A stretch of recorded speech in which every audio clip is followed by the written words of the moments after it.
అది కర్ణాటక రాష్ట్రం పాండవపుర జిల్లా మాణిక్యహల్లి. జనవరి 20, 2024. పాఠశాలలో టీచర్గా పనిచేస్తున్న భార్య, 28 ఏళ్ల భార్య దీపికా గౌడ ఇంకా ఇంటికి రాలేదని భర్త లోకేష్ కంగారు పడుతున్నాడు. వీరిద్దరికీ పెళ్లి కాగా 8 ఏళ్ల కుమారుడు ఉన్నాడు. శనివారం స్కూల్ హాఫ్ డే కావటంతో ఎప్పుడూ మధ్యాహ్నానికే ఇంటికి వచ్చే భార్య రాకపోయేసరికి మొదట పాఠశాలలో పని ఉందేమో అనుకున్నాడు. చీకటి పడుతున్న కొద్దీ రాకపోయేసరికి అనుమానం వచ్చి తోటి ఉపాధ్యాయులకు ఫోన్ చేసి కనుక్కున్నాడు లోకేష్. పాఠశాల మధ్యాహ్నం వరకే ఉందని, తను కూడా మధ్యాహ్నమే వెళ్లిపోయిందని చెప్పేసరికి లోకేష్ కంగారు పడి బంధువులకు ఫోన్ చేశాడు. వాళ్ల ఇళ్లకు సైతం దీపిక వెళ్లలేదని తెలియటంతో చివరికి పోలీసుల దగ్గరకు వెళ్లాడు. పోలీసులు దీపికా గౌడ డీటెయిల్స్ తీసుకుని మిస్సింగ్ కేసు ఫైల్ చేశారు. దీపికా గౌడకు పెళ్లయి 8 ఏళ్ల కుమారుడు ఉన్నా అస్సలు అలా కనిపించదు. చూడటానికి అందాల బొమ్మలా ఉంటుంది. దానికి తోడు మేలుకోటే సమీపంలోని ఓ ప్రైవేటు పాఠశాలలో టీచర్గా కొలువు. అంతా సవ్యంగా వెళ్లిపోతుందన్న టైంలో దీపికా గౌడ మిస్ అవటం లోకేష్కు ఆ రోజు అస్సలు నిద్రపట్టలేదు. పాఠశాల నుంచి విధులు ముగించుకొని మధ్యాహ్నమే ఇంటికి బయలుదేరిన భార్య అటు బంధువుల ఇంటికి గాని ఇటు ఇంటికి గాని రాకుండా ఎక్కడికి వెళ్లిపోయింది? పోనీ ఇద్దరి మధ్య ఎటువంటి మనస్పర్ధలు కూడా లేవు. ఒకవేళ ఎక్కడికైనా వెళ్లాలని అనుకుంటే కనీసం ఫలానా దగ్గరకు వెళ్తున్నా అని చెబుతుంది కదా అని లోకేష్ అనుకుంటూ ఆలోచనలో ఉండిపోయాడు. కచ్చేస్తే చారిత్రక మేలుకోటి యోగ నరసింహస్వామి కొండ వెనుక భాగంలో ఒక ద్విచక్ర వాహనం నిలిపి ఉందని సోమవారం ఉదయం పోలీసులకు సమాచారం అందింది. అదెవరది, ఎందుకు అక్కడే నిలిపి ఉన్నారని పోలీసులు పరిశీలించారు. అక్కడికి చేరువలోనే మట్టి తవ్వినట్టు ఆనవాళ్లు ఉన్నాయి. అనుమానం వచ్చి అక్కడ తవ్వించగా ఓ భయంకర నిజం వెలుగులోకి వచ్చింది. ఆ మట్టిని పక్కకు తొలగించి చూడగా దీపికా గౌడ మృతదేహం బయటపడింది. ఆమెను హత్య చేసిన నిందితుడు అక్కడే పూడ్చిపెట్టినట్టు పోలీసులకు అర్థమైంది. దీపికా గౌడను అంత దారుణంగా చంపేయాల్సిన అవసరం ఎవరికి ఉందా అని పోలీసులు అనుమానం వ్యక్తం చేశారు. అయితే మొదటిగా అందరి దృష్టి దీపికా గౌడ భర్త అయిన లోకేష్ పైనే పడింది. ముట్టుకుంటే మాసిపోతుందేమో, పట్టుకుంటే కందిపోతుందేమో అన్నట్టు ఉన్న భార్య అందంపై అనుమానంతో లోకేష్ చంపేసి ఉంటాడా అనే డౌట్ క్రియేట్ అయింది పోలీసులకు. దీంతో మొదటగా క్యాజువల్ ఎంక్వైరీ అన్నట్టు లోకేష్ని విచారించారు పోలీసులు. అప్పుడు పోలీసులకు ఓ ఇంట్రెస్టింగ్ విషయం తెలిసింది. అదేంటంటే సౌందర్యవతి అయిన దీపిక రీల్స్ చేయటం ఒక వ్యసనంగా మారిందని, రీల్స్ చేయటం మానుకోవాలని పలుసార్లు లోకేష్ హెచ్చరించినా ప్రయోజనం లేదు. భార్యకు ఎంత చెప్పినా మార్పు లేదు అనుకుని ఆయన మిన్నకుండిపోయారు.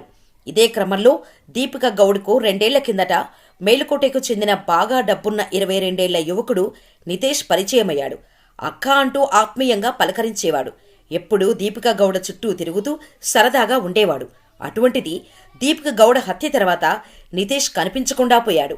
ఫ్యామిలీలో ఒకటిగా ఉన్న నితేష్ సడన్ గా మాయమైపోవటం పోలీసులకు కొంచెం స్ట్రేంజ్గా అనిపించి నితేష్ కోసం బయట ప్రారంభించారు. అలా పరారీలో ఉన్న అతన్ని పోలీసులు అరెస్ట్ చేశారు. మొదట నాకేం తెలీదు, నా సొంత పనుల మీద వెళ్లటం కూడా తప్పేనా, నేను హత్య సమయంలో వేరే చోట ఉన్నాను అంటూ అతి తెలివితేటలు ప్రదర్శించటం, ప్రూఫ్స్ చూపించటంతో పోలీసులకు అనుమానం వచ్చింది. అసలు హత్య ఎప్పుడు జరిగిందో ఇంకా క్లారిటీ రాలేదు. కానీ హత్య జరిగిన రోజు నేను లేను అని చెప్పటంతో పోలీసులకు అనుమానం బలపడింది. దీంతో తమదైన స్టైల్లో పోలీసులు విచారించటంతో గురుడు నిజం కక్కేశాడు. దీపిక తన ఊరు మాణిక్యహల్లి నుంచి ప్రధాన రహదారి వరకు ఆమె సొంత ద్విచక్ర వాహనంలో వెళ్లేవారు. అక్కడ ఓ చోట ద్విచక్ర వాహనం నిలిపి బస్సులో మేలుకోటలోని స్కూలుకి వెళ్లి పాఠాలు చెప్పేవారు. ఎప్పట్లాగానే శనివారం కూడా దీపిక రహదారిపైకి వచ్చింది. అక్కడికి వచ్చేలోగా బస్సు వెళ్లిపోయిందని గుర్తించిన దీపిక తన ద్విచక్ర వాహనంలోని బడికి చేరుకున్నారు. శనివారం ఒంటిపూట కావటంతో మధ్యాహ్నం స్కూల్ నుంచి ఇంటికి తన బండిపై వెళ్తున్న సమయంలో నితేష్ ఎదురయ్యాడు. అక్కా అంటూ చేరువైన నితేష్ గత కొద్ది రోజులుగా ఆమెను చెడు దృష్టితో చూడటం మొదలుపెట్టాడు. అక్కా తమ్ముడులా ఇద్దరూ కొన్ని రీల్స్ చేశారు. అలా వద్దు, ప్రేయసీ ప్రియుల్లా రీల్స్ చేద్దామని చెప్పటంతో నితీష్ని దూరం పెట్టింది దీపిక. అయినా సరే పట్టు విడవకుండా ఒత్తిడి చేసినా ప్రయోజనం లేకపోయింది. అక్కా అని పిలుస్తూనే ఆమెపై ఇష్టం పెంచుకొని వక్రబుద్ధితో చూడటం మొదలుపెట్టాడు. అక్కడితో ఆగకుండా ఓసారి ఆమెను అసభ్యంగా తాగటంతో తమ్ముడివి తమ్ముడిలా ఉండు, ఇలాంటి వేషాలు వేస్తే మర్యాదగా ఉండదు అని హెచ్చరించింది దీపిక. బాగా డబ్బున్నవాడు, పొలిటికల్గా బాగా పరిచయం ఉన్న నితీష్ తాను మిస్బిహేవ్ చేసినట్టు దీపిక గౌడ ఎవరికైనా చెబితే పరువు పోతుందని అనుకున్నాడు. దీంతో దీపిక బతికి ఉంటే తనకు ఎప్పటికైనా ప్రమాదమే అని చంపేయాలని అనుకున్నాడు. ఈ క్రమంలోనే శనివారం దీపిక రహదారిపై కనిపించటంతో యోగ నరసింహస్వామి కొండకు వెళ్తామని, నేను మారిపోయానని మాయమాటలు చెప్పి తీసుకువెళ్లాడు. అనంతరం కొండ వెనక్కు తీసుకెళ్లి దాడి చేసి హత్య చేశాడు. దీపిక ఎక్కడ తన విషయం బయటకు చెప్పేస్తుందన్న భయంతోనే ఆమెను హత్య చేశానని నిందితుడు అంగీకరించాడని పోలీసు అధికారులు వివరించారు. హత్య జరిగిన రోజు వారిద్దరూ గొడవ పడుతున్న దృశ్యాలను బెట్టపై నుంచి ఒక పర్యాటకురాలు వీడియో తీశారని పోలీసులు తెలిపారు. ఆ వీడియోను ఆమె పోలీసులకు అందజేసింది. అందులో నిందితుడు ఉన్నాడు.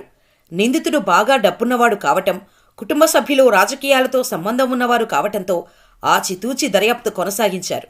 ఓ సందర్భంలో పోలీసులను డబ్బుతో దారి తప్పించేందుకు విఫల ప్రయత్నాలు చేశాడు నితేష్. చివరి వరకు ఏదో ఒక రకంగా కేసు నుంచి బయటపడాలని ట్రై చేశాడు. చివరికి పోలీసులకు అడ్డంగా బుక్కవటంతో అరెస్ట్ చేసి కటకటాల వెనక్కి పంపించారు. హత్య జరిగిన తర్వాత 2 రోజులు నితీష్ మేలుకోటలోనే ఉండి అక్క ఏమైంది, ఎక్కడికి పోయింది, ఇంకా ఆచూకీ లభించలేదా అంటూ తెలిసిన వారిని అడగటం, పోలీసులు ఎంతవరకు ఇన్వెస్టిగేషన్ చేశారు అనేది ఎప్పటికప్పుడు తెలుసుకోవటం కోసమెరుపు. ఎప్పుడైతే దీపిక మృతదేహం బయటపడిందో అప్పుడు నితీష్ పారిపోయాడు. చివరకు పోలీసులకు చిక్కాడు.